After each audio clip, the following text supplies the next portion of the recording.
Hola nuevamente, alumnos de Contabilidad 1. Vamos a avanzar con el análisis de cuentas. Se les aconseja que accedan a la teoría que está en el aula virtual y también al texto del libro de Sasso y de Prioto. Ustedes van a identificar en el material de teoría el concepto de clasificación de cuentas. De las clasificaciones de cuentas, nosotros vamos a utilizar en general aquellas que se clasifican por su naturaleza. ¿Cuáles son las cuentas por su naturaleza? Las cuentas patrimoniales, las cuentas de resultado, las cuentas regularizadoras, las cuentas de movimiento y de orden.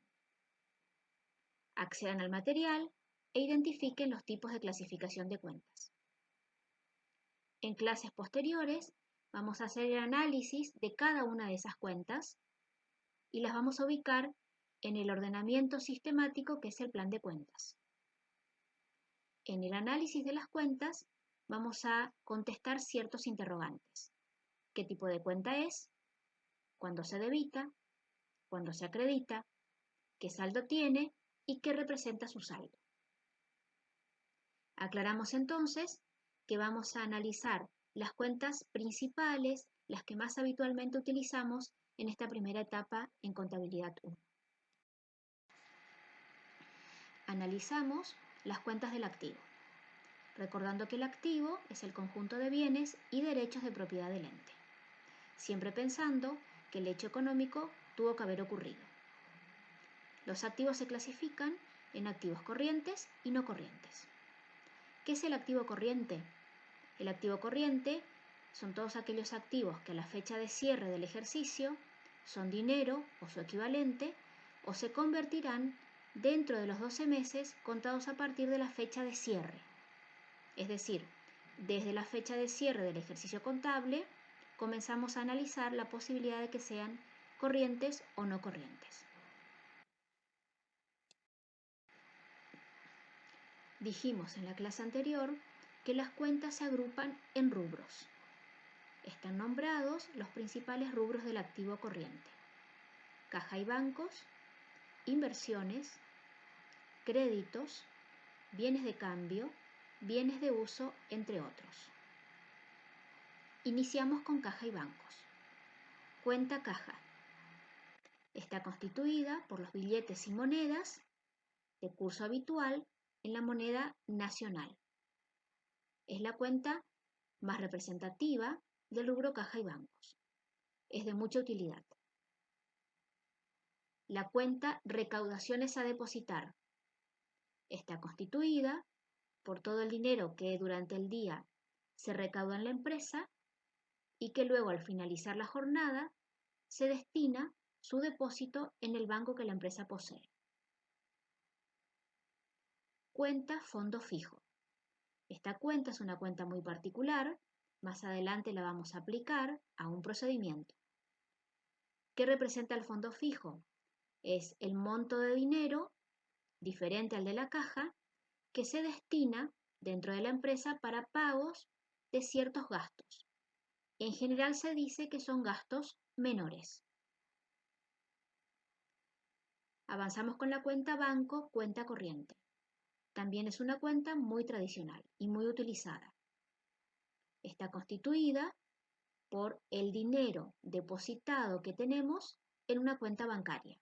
Es decir, la empresa accede a los servicios bancarios a través de una cuenta corriente. Deposita el dinero en esa cuenta corriente y luego lo extrae a través de la emisión del cheque. Cuando hablamos de cheques, identificamos dos cuentas muy tradicionales: valores a depositar y valores al cobro. En ambas cuentas identificamos que son cheques de terceros que llegan a la empresa. ¿Cuál es la diferencia?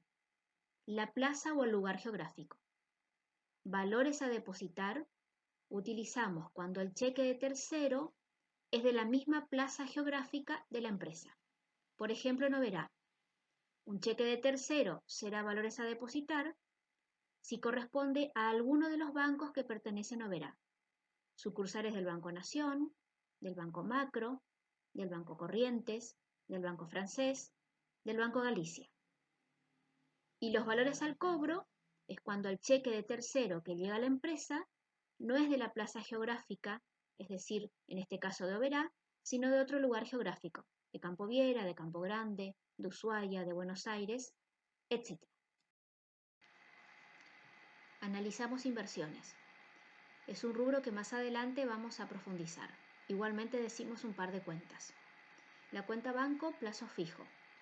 Es el dinero que la empresa deposita en el banco y cuya característica principal es que devenga intereses. Es decir, se deposita el dinero, queda inmovilizado en poder del banco por un plazo establecido.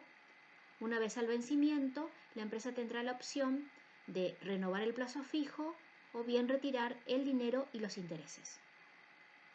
Ubicamos también la moneda extranjera. Hacemos la salvedad de que la moneda extranjera también podrá estar en caja y bancos. Va a depender de la intención que tenga la empresa. Si la intención es lucrar con la diferencia de cotización de la moneda extranjera, estará en inversiones. Si la intención de la empresa es mantener una caja activa con moneda extranjera, en el caso que sea necesario, se corresponde a caja y bancos. Analizamos créditos, como los derechos que tenemos contra terceros de percibir determinadas sumas de dinero o servicios. Deudores por ventas. Aquellos que nos quedan debiendo porque le vendimos mercadería de palabra, es decir, sin documentar. Documentos a cobrar. Es cuando vendemos mercadería u otros bienes, nos quedan debiendo, pero nos firman un documento o un pagaré. A cobrar es la terminología propia del rubro créditos. Deudores morosos y en gestión judicial. Son aquellos deudores que se han retrasado en el pago. Sobrevienen los intereses y de acuerdo a la intención de la empresa y al criterio de la misma, se van a reclasificar. Dejarán de ser deudores por ventas para convertirse en morosos y luego en gestión judicial. La cuenta seguros pagados por adelantado. Uno de los ejemplos de créditos que se relaciona con los pagos anticipados que realizamos. Esta cuenta después termina siendo un resultado negativo, porque una vez que termina el servicio o el periodo del pago adelantado, se convierte en un resultado. Tenemos alquileres pagados por adelantado, servicios generales pagados por adelantado, publicidad y propaganda pagados por adelantado, etc. Y por último, en este ejemplo, anticipo a proveedores. Es el importe de dinero que nosotros le adelantamos a quienes nos venden mercadería, es como una seña, y entonces tenemos el derecho de que el proveedor nos provea de la mercadería por lo menos hasta el monto de la seña. Bienes de cambio, uno de los rubros más particulares y con mayor actividad en cualquier empresa. Los bienes de cambio está constituido por ejemplo, cuentas como mercaderías. Las mercaderías son los bienes que están destinados a la venta habitual. Es decir, forma parte del objetivo principal de la empresa.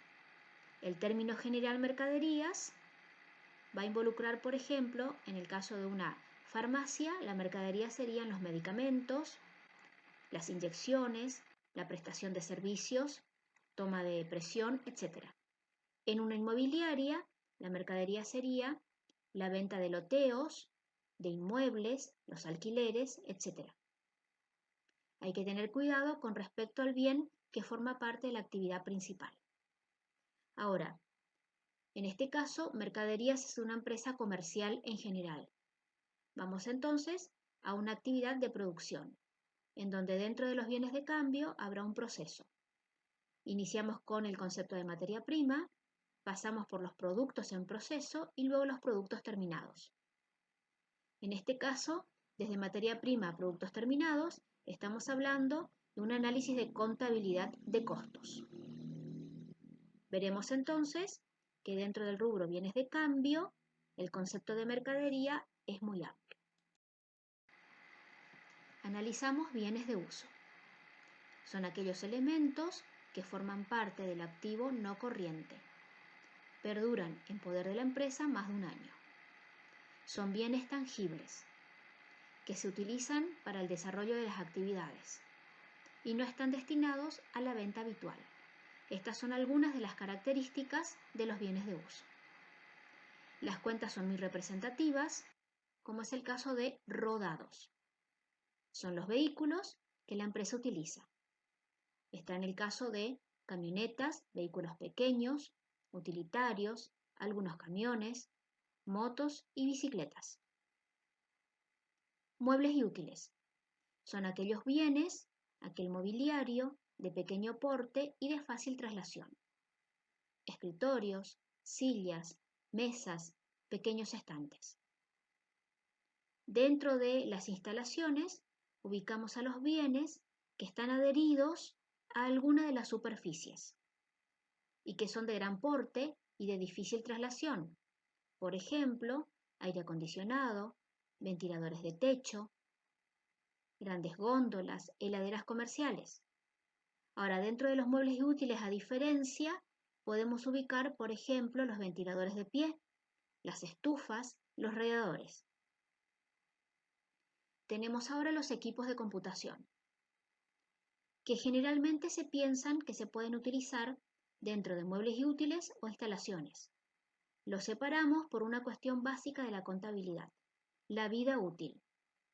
Sabemos que las computadoras y los teléfonos celulares tienen una vida útil menor que una mesa y una silla o una estantería. Por eso los separamos. Luego tenemos maquinarias y herramientas. El nombre es muy particular, corresponde a todos aquellos elementos que son utilizados para la producción de más porte o menor porte, como las maquinarias de las empresas productoras y las herramientas que tiene cualquier empresa para hacer arreglos. Luego tenemos los edificios y los terrenos. Separamos los edificios de los terrenos porque los terrenos no se desvalorizan, como sí todo el resto de los bienes de uso. Los edificios es la casa central, los almacenes, la administración, la parte del inmueble, propiamente dicho, mientras que el terreno es la parte de la tierra que no se desvaloriza, que muy por el contrario aumenta su valor una vez transcurrido el tiempo. Ahora, demos un ejemplo de bienes que nosotros no tenemos en mente que fueran bienes de uso o bienes de cambio. Pensemos en una planta de yerba o en una planta de té de nuestra zona. La planta de yerba o la planta de té o la planta de mandarina es el bien de uso, porque no se termina con el primer uso, sino que perdura en el tiempo. Mientras que la hoja de yerba, la hoja de té y la mandarina, que es la fruta, es el bien de cambio. Estos son casos muy particulares de las empresas de la zona.